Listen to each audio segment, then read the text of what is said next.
Mini Painting NI.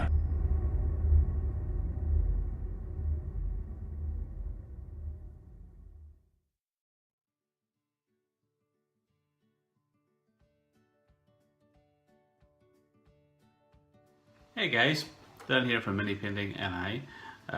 Just a quick word before I actually start the video. It's probably going to last a wee while, going through all the different stages from actually taking the model off the sprue, from priming the model to painting the model to basing the model. So if you want to get a quick drink or a snack or something to enjoy while you watch the video, thanks guys.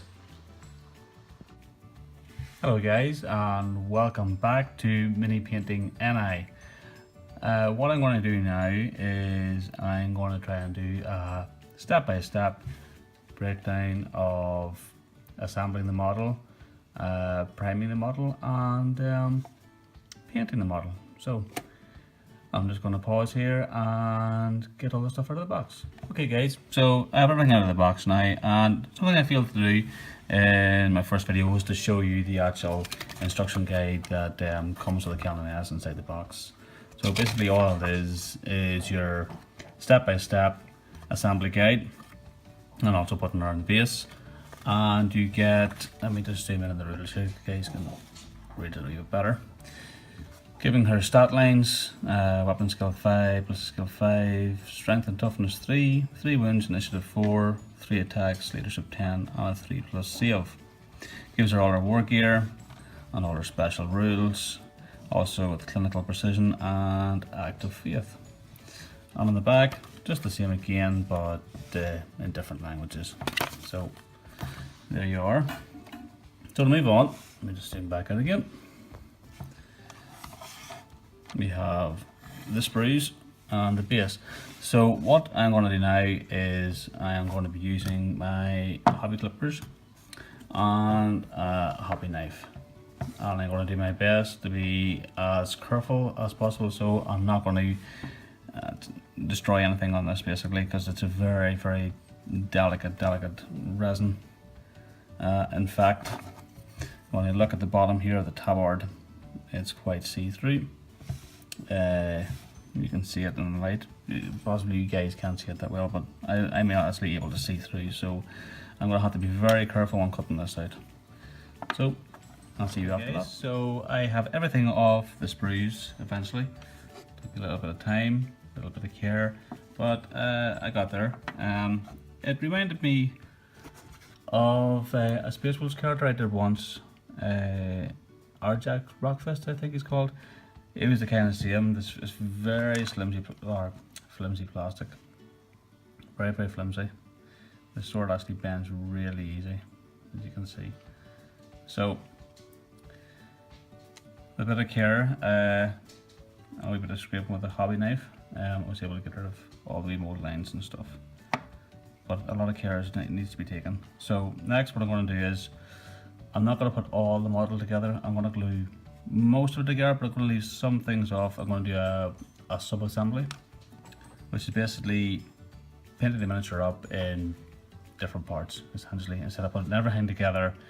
And then sometimes if something obscures something, for example, if the power sword here, once it's glued on, is going to go down in front of her.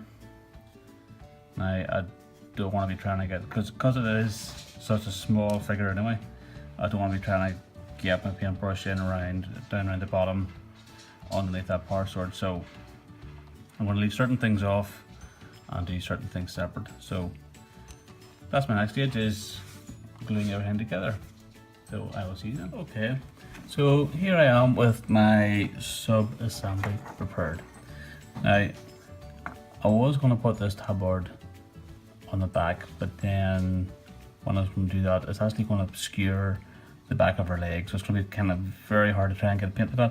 So I've left that off, and like I said before, I was going to leave the power sword off, and I'm going to leave the bolt pistol off as well. And of course the base is going to be separate.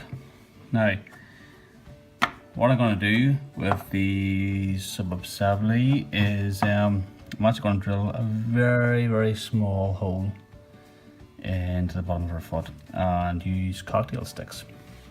And then use one of these. Now these are actually like old Games Workshop paints that I don't use anymore.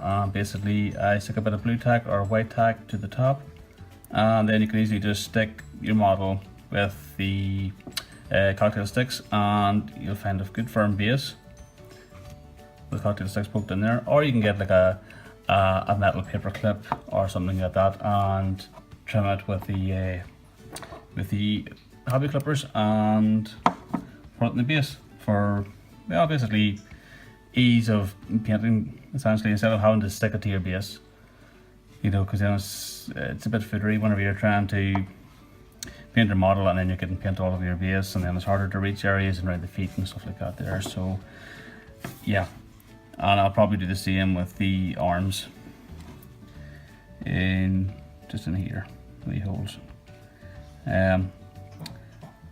I'll super glue a cocktail stick in there, so it's just easier to paint, essentially. Now, when I was putting the model together, I was using this Rebel super glue. Now, this here, I love this here. This is brilliant for precision. It's great with all the other Death Watch stuff I'm using at the minute. Great for putting that together. But for some reason, this glue takes absolutely ages for this resin. Even though it's liquid glue for plastics, this resin just, it isn't great at all for gluing. So when putting it together, have a lot of patience, please. So what I'm going to do next is, like I said, prepare it with the cocktail sticks, and then I'm going to prime the model. So when I'm going to prime, I'm going to prime with the Citadel's Chaos Black.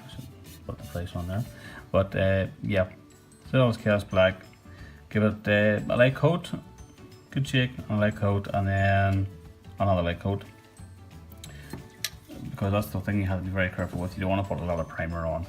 Put a lot of primer on, especially with this model here, you're going to obscure a lot of detail.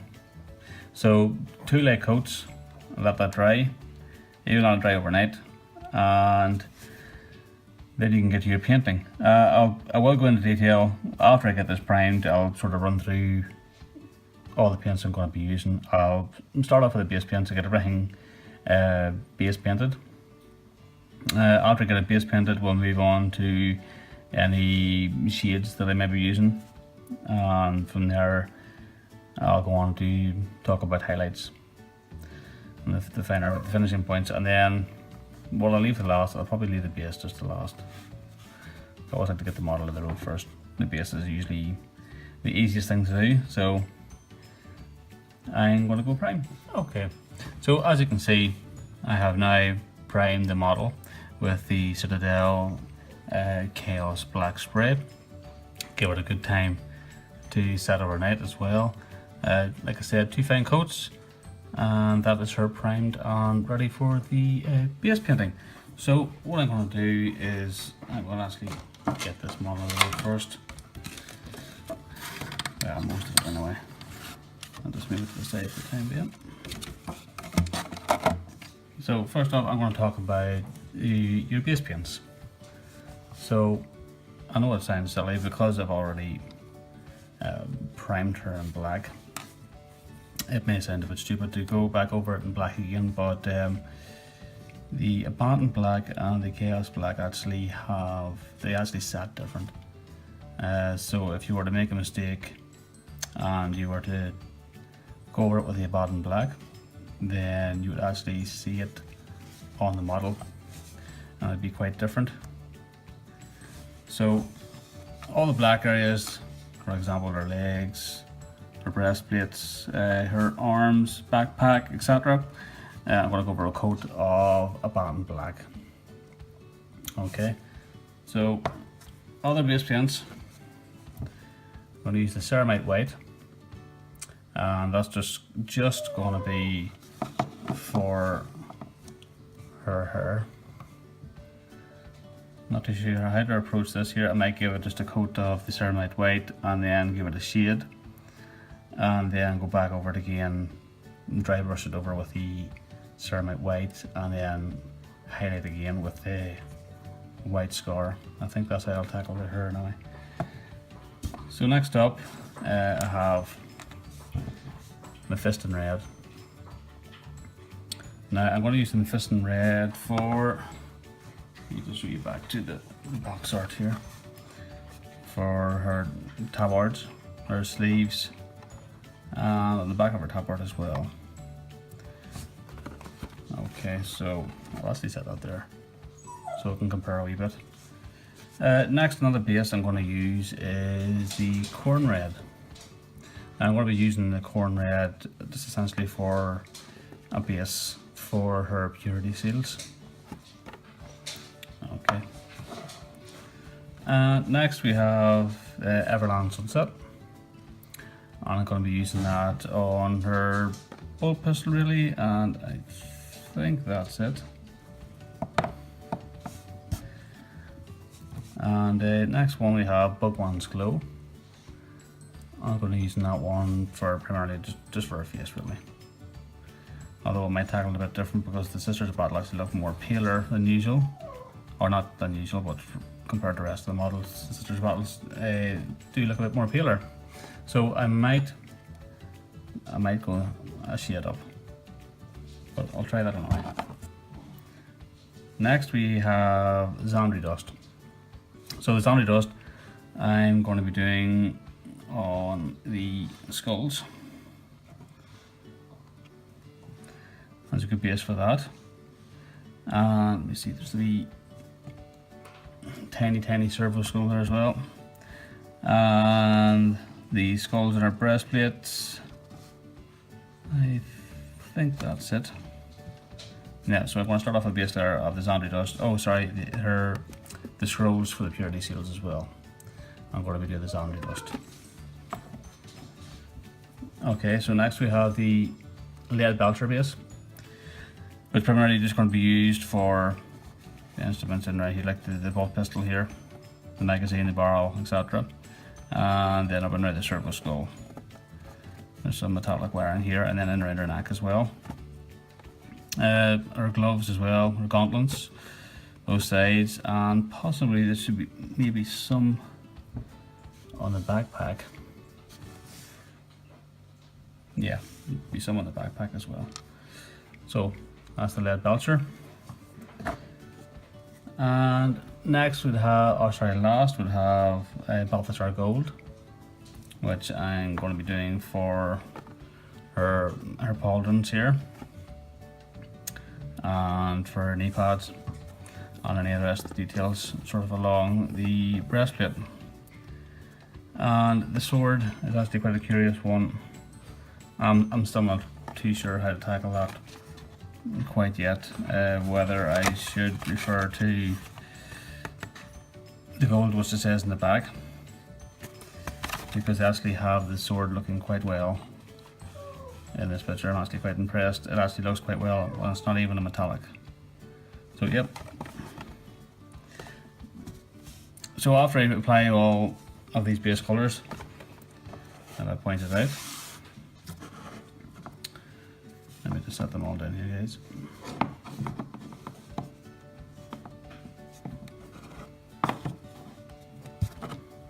So after all these base paints are applied, I think I can just about fit them in. I'm going to be doing the shading, and primarily what shades I use would be your standard Extract or shade, your non-oil. Yeah, so them two shades basically is the main shades I'm going to be using. So we'll catch up after I have the base paints done. Thanks guys. Hey guys, thanks very much for watching the first part of my video, basically talking about the assembly of the model and the priming, and a quick discussion about the base painting. So hopefully meet these back in part 2 and we'll get actually painting the model. Thanks guys.